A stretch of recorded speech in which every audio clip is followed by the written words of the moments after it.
Fala galera, hoje vamos fazer aquele vídeo que todo mundo gosta, que é respondendo as dúvidas, né, de vocês, as dúvidas que chegam através do Instagram, ou chegam através do YouTube. Então, vamos tirar as dúvidas do transplante capilar, tá bom? Então, uma dúvida é, depois da cirurgia, quanto tempo depois eu posso ir na praia, eu posso nadar, eu posso tomar sol, né? A pergunta é tomar sol. Então, normalmente, depois de 30 dias, tá? A gente já libera o paciente para exposições prolongadas, seja elas piscinas, praias, tá? Churrasco, fazer o que quiser. Antes disso, tá? O paciente ele não vai precisar ficar isolado dentro do quarto, tá? É claro, pode dirigir, pode atravessar de um lugar para o outro, pode ficar com exposições menos prolongadas, tá? Caso haja necessidade de exposições um pouco mais prolongadas antes dos primeiros 30 dias, bonezinho com filtro solar, aquele fator 60, tá? FPS 60, tem Nike, tem Adidas, tem Puma, tem todos hoje em dia, tá? Por sinal, quem já vai fazer transplante já compra esse bonezinho, que é o que eu vou autorizar a usar depois, tá bom? Outra dúvida que as pessoas têm, né? É se eu penso em fazer um transplante capilar ou se eu já fiz um transplante capilar. Então, vou contar um pouquinho do meu histórico antes de calvície. Meu avô Luiz, pai da minha mãe, tá? Totalmente calvo desde os 20 anos. Nós somos em 13 primos, né? Contando comigo, 14. Só um, que é o Glauco, que nunca teve calvície. O resto, todos os outros tiveram calvície. Alguns deles eu não tive nem condições de operar, porque perderam a área doadora. O Érico e o Henrique são dois gêmeos, tá? Então, perderam a área doadora não. Não tinham mais área doadora suficiente para o grau de calvície que atingiram. O resto, todos foram operados, tá? Inclusive meu irmão, que também tinha uma área doadora muito ruim, tá? Então eu consegui fazer um transplante nele 12 anos atrás, já com a técnica FUE. Fiz a frente, que é onde ele tinha rarefação. Pedi para tratar de qualquer jeito. Era muito imaturo na época, não fez tratamento, tá? E acabou que a coroa dele abriu bastante. O Bruno não tem área doadora, tá bom? Eu, vendo já o histórico desses meus primos mais velhos, com 19, 20 anos de idade eu comecei a usar finasterida, tá? Finasterida e minoxidil, no caso Rogaine. E mantenho até hoje esse tratamento e fiquei com cabelo, tá? Então, de todos os que não foram operados, tá? Eu sou o único que tem cabelo, tá bom? E, gente, a situação atual do meu cabelo não me incomoda, tá? Eu falo para os pacientes quando eu vou desenhar, eu acho bonito ter entrada, eu acho masculino, eu sempre tive um rosto muito infantilizado, tá? Se eu tirar essa mixaria de barba que eu tenho aqui, vocês vão ver que fica um cara de criança, tá? Então, a entrada sempre foi uma coisa que eu gostei porque mostrava um pouco de maturidade, tá? É claro que eu fico preocupado, tá? Porque se evoluir, como que eu vou fazer? Porque eu amo fazer transplante capilar e gostaria que alguém fizesse da forma que eu faço, tá? Então, na verdade, eu gostaria de fazer o transplante em mim mesmo, tá? Então, é uma coisa que eu tenho que trabalhar na minha cabeça ainda, tá bom? Galera, uma outra coisa que, às vezes, a pessoa vem operar aqui, a esposa vem junto, né? E a primeira pergunta na hora que o cara sai do centro cirúrgico é: quando pode fazer sexo? Eu fico até preocupado, né? Falo, meu, acho que eu devo estar meio desanimado, né? Porque a pessoa não aguenta um dia ficar sem. Mas normalmente eu já libero no segundo dia, tá? Desde que não vá ler o Kama Sutra, né? Que eu sempre falo. Então faz uma coisinha mais modesta, né? Mas não tá impedido não, tá bom? Mas dá pra dar uma seguradinha aí, uns 2 dias, tá bom. Beleza, galera? Vamos lá, galera. Uma pergunta também que é um pouco, como é que a gente fala? Não tem uma resposta exata, tá? Que é se o transplante ele é eficaz na alopécia frontal, tá? A alopécia frontal, gente, não é essa alopécia aqui na frente, não, tá? A alopécia frontal, tá? Às vezes a pessoa quis dizer frontal fibrosante, tá? Frontal fibrosante já não é calvície, é uma doença autoimune, tá? Então o que significa? O organismo fica confuso, né? E começa a achar que o cabelo é um agente agressor e vai tentar destruir ali os folículos capilares como se eles fossem vírus ou bactérias, tá? Grosso modo, é lógico, pra vocês entenderem. Então, com isso surgem as doenças autoimunes, tá? Que não afetam só o cabelo, afetam outros órgãos também, tá? Como no caso do diabetes e tudo mais. Mas areata, frontal fibrosante são doenças autoimunes, tá? No caso da areata, que é aquela que fica uma moedinha, um discoide assim, lembra do Lucas do Big Brother, gente? Aquilo não tem indicação de transplante capilar, tá? Por quê? Porque a doença não tem cura, tá? E ela pode acometer outras regiões, inclusive a área doadora, tá? No caso da frontal fibrosante, nunca houve um consenso, tá? Entre os médicos do mundo, tá? Se faz ou se não faz, tá? Então, cada médico tem a sua conduta frente a cada caso, tá? Então, no caso da frontal fibrosante, quando eu tenho um approach legal, assim, quando eu tenho uma conexão boa com o paciente e percebo, tá, que o paciente realmente entende que pode não dar certo o transplante, que não depende só de mim, tá, que tem 50% de chance de não dar certo aquele transplante, e mesmo assim o paciente quer fazer, no caso, a maioria das vezes mulheres que têm frontal fibrosante, tá? Fala, doutor, eu prefiro 50% de chance do que ficar desse jeito, tá? a gente tenta, tá? A gente faz e vou falar para vocês que é bem isso aí mesmo, tá? Quase 50-50, tá? 50% dos transplantes melhoram, tá? 50% dos transplantes não funcionam e alguns transplantes, infelizmente, até reativam a doença, tá? Então, quando a gente opera, não é em casos que estão ativos, pacientes que já estão estabilizados, tá, da doença, porque não curados, vejam bem, estabilizados da doença já há algum tempo, pelo menos 2 anos, tá? Às vezes a gente tenta fazer, tá? Algumas vezes a gente tem sucesso e outras não. Uma dúvida pessoal também, quanto tempo que eu já faço transplante capilar, na verdade perguntaram de profissão, né? De medicina eu formei em 2006, tá? Transplante capilar logo que eu terminei cirurgia, tá? Residência de cirurgia, eu já fui direto para transplante, tá? E fui provavelmente um dos primeiros no Brasil a fazer técnica FUE, tá? A gente ainda acha que eu fui o primeiro.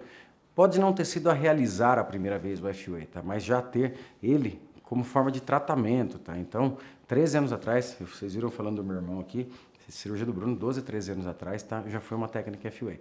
Então, eu já fazia. Claro que casos menores, tá? Fazia muita técnica FUT. A maior parte das cirurgias que eu fazia é FUT, mas do ponto de vista de oferecer, tá, a técnica FUE, provavelmente eu fui o primeiro do Brasil e já transplante capilar, já vou para quase 14 anos, tá, de transplante capilar, 13 anos e pouco. Galera, dúvida das pessoas é se fumar prejudica o resultado. É assim, gente, o problema do cigarro é que ele dá uma puta vasoconstrição, tá bom? Então, em pré e pós-operatórios, tá, principalmente cirurgias estéticas, a gente pede para paciente dar uma maneirada. Por quê? Porque o folículo, quando ele é enxertado, ele depende de uma integração, né? Então, essa integração seria o quê? A união dele de novo com o organismo, tá? Com o corpo, ser banhado novamente por sangue, tá? Receber novamente oxigênio ali, ter a reperfusão que a gente fala, né? A criação de uma microcirculação nova, que a gente chama de neovascularização, o cigarro pode prejudicar isso aí, tá? Então, o que eu peço sempre, a gente sabe da dificuldade do paciente que fuma, tá? É um vício, quem não gostaria de ficar sem, né? Mas eu entendo a dificuldade e falo para o paciente, você tenta amenizar o máximo possível, tenta diminuir o máximo possível, tá? Conseguir ficar sem, fique sem, tá? Umas 48 horas antes, 48 horas depois, tá? Se estiver impossível, tenta diminuir o máximo que conseguir o consumo, tá bom? Mas que prejudica, prejudica. Tanto em transplante capilar quanto outras cirurgias, depende de uma boa cicatrização. Ó, estão perguntando aí quantas horas eu durmo por dia. Chutaram alto, em 5 horas. Não durmo 5 horas, tá, gente? Normalmente eu durmo umas 3 horas por dia, tá? Então é assim, juntou. Uma coisa que já era natural minha, o fato de nunca gostar de dormir, tá? O meu filho dá um puta num trabalho com isso aí também, tem 3 anos de idade, não dorme, tá? Então a gente tem que ter, além de mim, da Carol lá, tem que ter mais 2 pessoas aí revezando, porque ele não dorme, tá? Então ele dorme 2 horas, já acorda, quer brincar. E eu sempre fui assim, minha mãe falou, tá? Então eu não gostava de dormir, não tinha necessidade de dormir, mas é claro, dormia mais do que isso, tá? E com a profissão eu fui, vamos falar, treinando um pouquinho mais, tá? Dormir menos, tá? Então hoje eu durmo uma média de umas 3 horas por dia, tá? Às vezes, quando falta uma consulta, alguma coisa ali, eu tô na mesa, na hora que eu vejo, eu dei uma cochiladinha ali na mesa no consultório mesmo, tá? Mas no geral dá 4 horas, vamos falar que é o luxo total. A próxima pergunta é quando é indicado o segundo transplante, tá? Pelo que eu entendo, a pessoa está querendo dizer, eu acho, tá? Quando que pode fazer um segundo transplante capilar, tá? Se for essa dúvida, normalmente, assim, poderia fazer no outro dia, tá? Isso acontece. Às vezes a gente já programa, tá? Um FUI com bari, que a gente fala, tá? Se o paciente tem uma calvície muito avançada, já está estabilizado, tá? A gente faz o FUI num dia, no outro dia o paciente já volta, a gente faz o bari, que é a retirada da barba, tá bom? Mas normalmente, para pacientes jovens, tá? Que a gente sabe que a restauração não é possível ser feita de uma vez só, tá? Eu gosto de esperar um ano, tá? Porque aí a gente está com tratamento, vai ver qual vai ser a resposta do transplante e a resposta do tratamento, para que com um ano, tá? A gente seja assertivo na cobertura, tá? Para não ter desperdício de área doadora e tudo mais. Senão, se a gente já faz 2 consecutivos, o cara faz um agora, faz outro dali 6 meses, tá? Outro dali 3 meses, aí no final de um ano você fala, meu, precisa de mais um pouquinho nessa região, aí você já está indo para o terceiro, tá? Então a gente usa o segundo transplante, tá? Para finalizar o resto e ver alguma outra região ou outra que tem necessidade ali, tá bom? Agora, se a pergunta for quando é indicado o segundo transplante capilar, em casos que o paciente tem uma calvície extremamente extensa que a gente sabe que não vai ser possível cobrir, tá? Não vai ser possível cobrir com um transplante só. Por quê? Porque você teria que ser tão agressivo na área doadora que ela pode não se recuperar da forma que a gente espera, tá? E ficar cheia de falhas, tá? Então, nesses casos aí, você não consegue finalizar uma cirurgia num procedimento só. Então, o paciente vai necessitar de um segundo, tá bom? Se o uso de testosterona, se ele pode afetar o resultado. Pessoal, é assim, A gente fala, tá, que os folículos da área doadora, eles são livres, tá, não respondem, tá, ao DHT, tá, mas não é assim em todos os casos, tá bom? Eles são menos suscetíveis, tá, à queda, menos suscetíveis à atrofia, tá, e à ação do DHT, tá bom? Mas não significa que estão totalmente isentos, tá? Então, realmente, o uso de esteroides, tá, ele pode, inclusive, acometer área doadora também, dependendo do paciente, tá? Não é o comum, mas pode acontecer, tá? E se acomete a área doadora, ele também pode acometer o crescimento dos outros fios, tá? Então, assim, é sempre necessário, tá? Principalmente pacientes que fazem uso de esteroides, tá? Reposição hormonal, né? Agora chama reposição hormonal, na época chamava tomar bomba, tá? Fazem reposição hormonal, sempre entre aspas, né? Se eu falar 30 vezes, eu vou fazer 30 vezes entre aspas, o paciente tem que estar em tratamento, tá bom? Pelo menos para contrabalancear um pouquinho, beleza? Uma outra pergunta é se é impossível implantar fios em cima de cicatriz. Não, de forma nenhuma, tá? É possível e a gente faz muito, tá? Principalmente em pacientes que vêm fazer uma cirurgia, já tem um FUT prévio, tá? Então, fizeram aquela técnica de corte e a cicatriz alargou, ficou muito ruim, tá?